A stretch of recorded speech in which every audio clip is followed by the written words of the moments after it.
ଧ୍ୟାନ ପ୍ରାର୍ଥନା ଜାନୁଆରୀ 6, 1917। ମୋ ସତ୍ତାକୁ ତୁ ଅବର୍ଣ୍ଣନୀୟ ଶାନ୍ତି ଓ ଅତୁଳନୀୟ ବିଶ୍ରାନ୍ତି ଦ୍ୱାରା ପୂର୍ଣ୍ଣ କରିଛୁ। ବ୍ୟକ୍ତିଗତ କୌଣସି ଚିନ୍ତା ବା ଇଚ୍ଛା ନ ରଖି ମୁଁ ନିଜକୁ ତୋ ଆନନ୍ତ୍ୟର ଛନ୍ଦ ଧୂଳିରେ ଛାଡ଼ି ଦେଇଛି। ଜାନୁଆରୀ 8, 1917।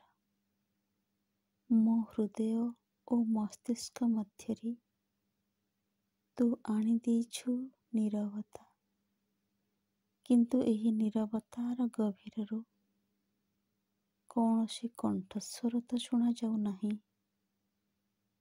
ଶାନ୍ତି ଏକମାତ୍ର ମଧୁର ଓ ମଙ୍ଗଳମୟ ଅତିଥି ହୋଇ ବିରାଜିତ।